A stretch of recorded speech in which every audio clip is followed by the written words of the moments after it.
Simard Cuisine et Salle de Bain vous invite dans la cuisine d'Arnaud Marchand. Pour créer l'espace dont vous avez toujours rêvé, choisissez Simard Cuisine et Salle de Bain.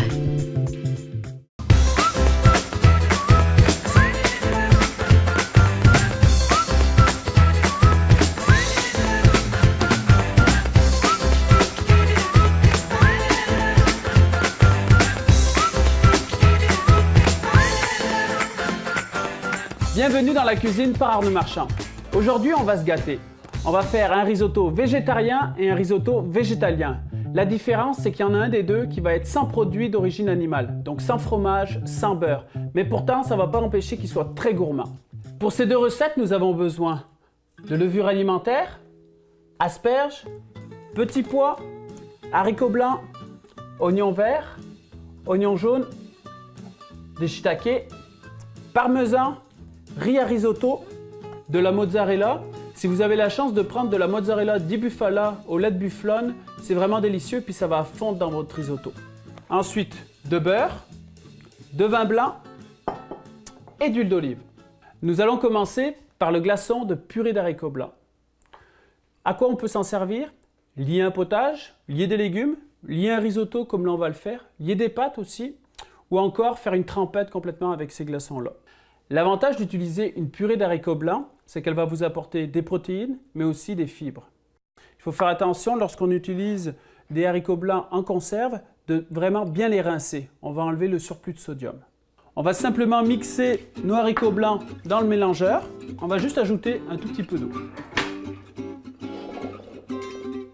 Un petit peu d'eau pour commencer. Et on va rajouter au fur et à mesure que ça va mixer.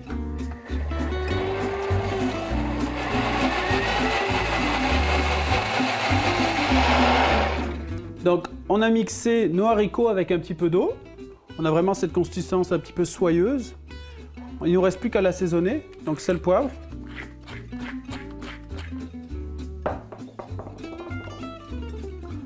Le sel, on fait attention parce que c'est déjà assaisonné quand on les achète en conserve. Et ensuite, comme notre appareil est quand même assez liquide, donc soit on utilise une poche quand il est un petit peu plus épais selon les haricots, mais sinon on peut le mettre directement comme ça.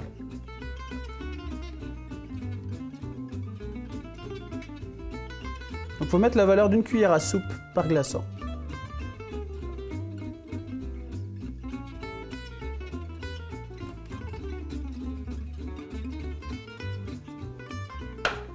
Donc ensuite, on va légèrement les taper pour les aplatir.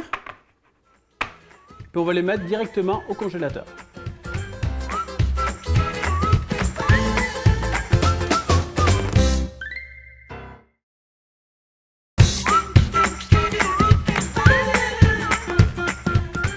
On est maintenant rendu à faire notre risotto. La base que l'on va faire aujourd'hui est valable pour tous les risottos.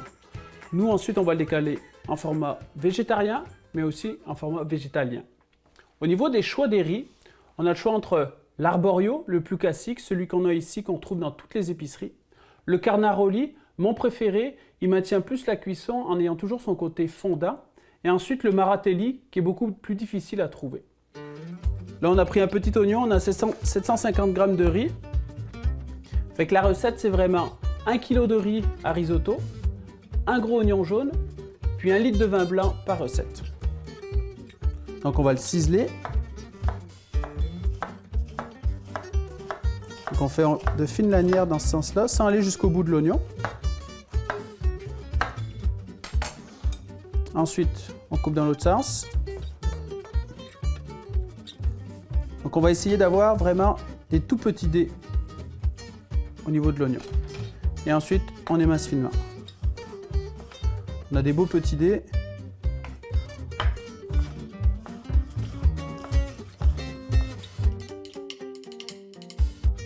Pour le reste des oignons, quand il vous en reste sur la fin, vous pouvez le garder pour faire des bouillons.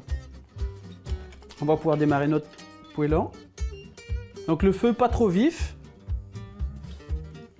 On y va généreusement quand même avec l'huile d'olive parce qu'il faut que ça enrobe nos oignons, mais aussi notre riz.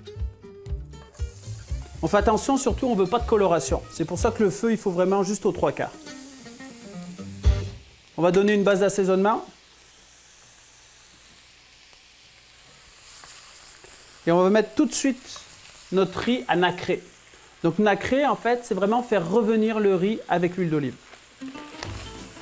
Il va devenir un petit peu translucide.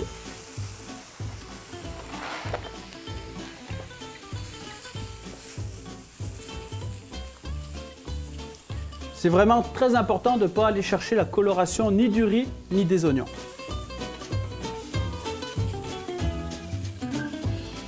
Donc on a bien fait nacrer le riz, il n'y a aucune coloration. On va pouvoir maintenant déglacer avec le vin blanc.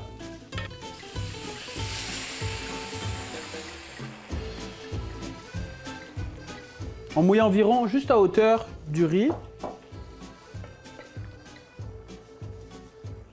Il est bien important de laisser complètement évaporer notre vin blanc et puis on va accélérer notre feu pour que le riz n'arrête jamais son ébullition.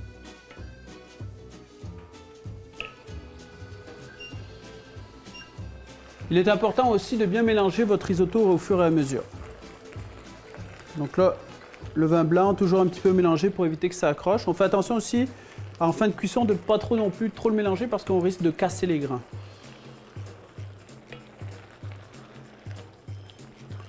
On a préparé un bouillon de légumes qu'on va utiliser pour remouiller le risotto pour finir la cuisson. On pourrait aussi utiliser du fond blanc. Dans notre cas, on veut des risottos végétariens et végétaliens.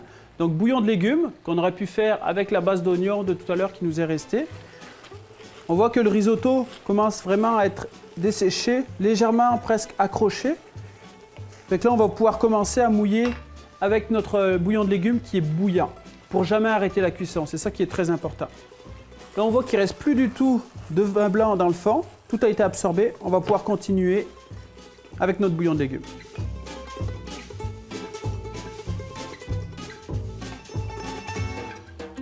Vous voyez, ça reprend tout de suite l'ébullition. C'est vraiment ce qu'on recherche. Et on remélange. C'est toujours mélanger, mais délicatement, pour ne pas casser les grains. Pour la cuisson du risotto, on va compter une vingtaine de minutes après avoir commencé à mettre le bouillon de légumes.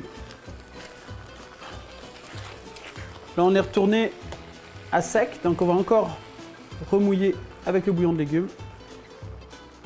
Environ 3 louches.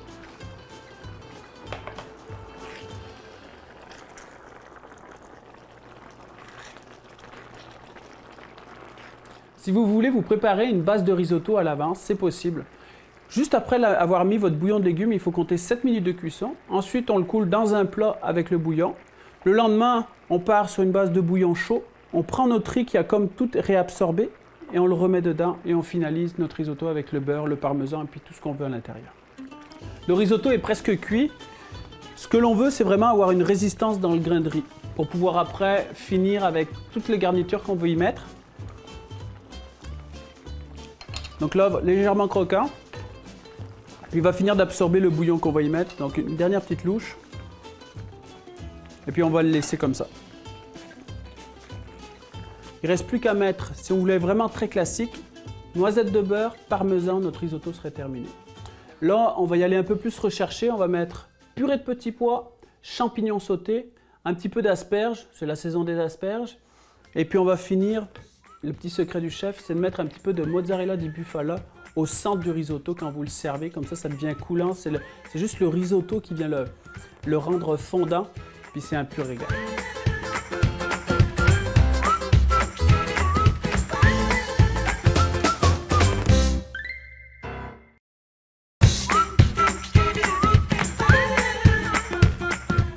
On va maintenant préparer la garniture de nos 2 risottos. On va exactement utiliser les mêmes légumes. Donc, les asperges du Québec. Donc pour les asperges, très simple, on les épluche en les mettant bien à plat sur une planche. Avec les castors, comme ça va beaucoup mieux. Ça fait une belle asperge bien ronde. Ensuite, on casse le bout. Et au niveau de la cuisson, très important, donc 1 minute après ébullition dans une eau bouillante très salée. Et la cuisson est parfaite. Donc on a cassé le bout des asperges. On couvre 30 secondes, le temps que ça reprenne l'ébullition. Le rebout, on enlève le couvercle. On compte 1 minute. Les asperges sont bien vertes. Le sel aide à coller la chlorophylle dedans. Vous voyez, elles sont quand même très vertes. Pendant ce temps-là, nos petits pois surgelés. On va faire exactement la même préparation, c'est que dans la même eau, On va juste les ébouillanter et les sortir pour les mettre dans l'eau glacée eux aussi, pour garder bien vert. Avec ces petits pois, on va en garder entiers, mais aussi on va en faire en purée. Donc là, c'est seulement les petits pois qu'on a blanchis, on les a glacés, et ensuite on les mixe avec un tout petit peu d'eau. Ça fait une purée qui va venir lier nos 2 risottos. Donc nos asperges, on cuit 1 minute après l'ébullition, on les met dans l'eau glacée. Donc les petits pois, même principe, juste à les plonger dans l'eau bouillante salée, on les ressort et on les met dans la glace.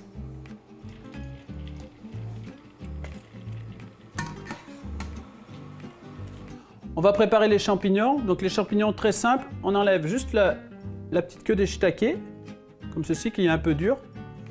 Ensuite, il ne reste plus qu'à les émincer.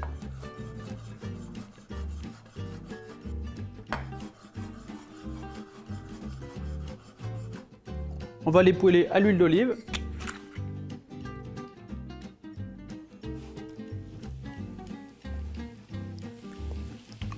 Comme tous les champignons, il est mieux de les assaisonner à la fin.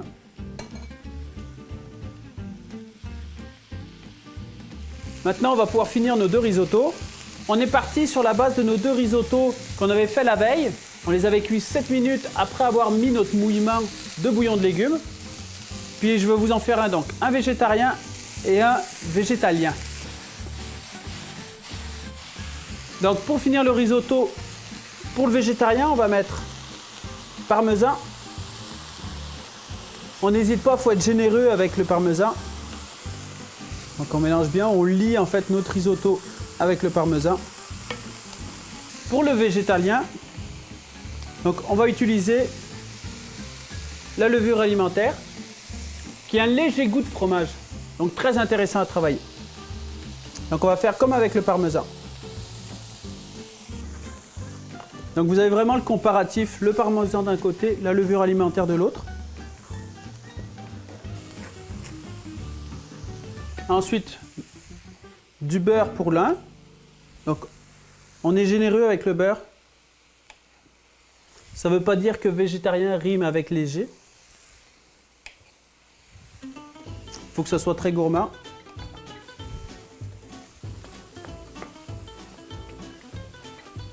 Dans mon risotto végétarien, j'ai mis le beurre pour lier. Dans notre risotto végétalien, donc sans produits laitiers, on va mettre nos glaçons d'haricots blancs. Donc on va mettre 2 glaçons. On va laisser fondre nos glaçons. On va pouvoir maintenant mettre notre purée de 2 petits pois dans les 2, qui n'a aucun produit laitier. Ça va faire un beau risotto bien vert. C'est pour ça que je le mets à la fin, c'est pour ne pas dégrader la couleur du petit pois. Donc les risottos sont liés, on va maintenant finir avec nos légumes. Donc les champignons qu'on va assaisonner.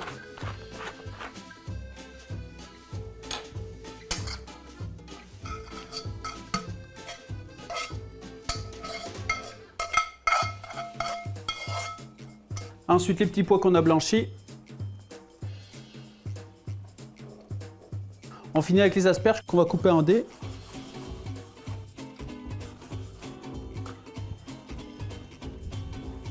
Donc là, on rectifie l'assaisonnement, l'onctuosité de notre risotto.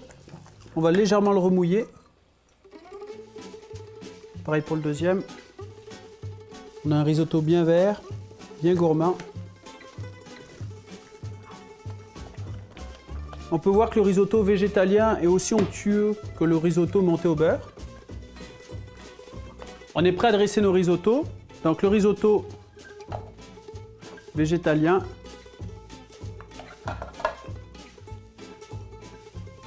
Vraiment onctueux. Et ensuite, celui végétarien, qui lui a eu du fromage, du parmesan, du beurre. On va rajouter un petit peu d'oignon vert par-dessus, juste émincer finement. Et comme je vous l'expliquais tout à l'heure, une bonne mozzarella, du buffalo si possible, qu'on vienne juste couper en petits cubes comme ceci et qu'on vient mettre à l'intérieur du risotto qui va ramener vraiment un côté très onctueux et puis un côté cochon à notre risotto végétarien. Aujourd'hui, on a fait un glaçon de purée d'haricots blancs. On a appris comment bien cuire un risotto qu'on a décliné en deux versions, une version végétalienne et une version végétarienne. Je vous souhaite un bon appétit et à la semaine prochaine.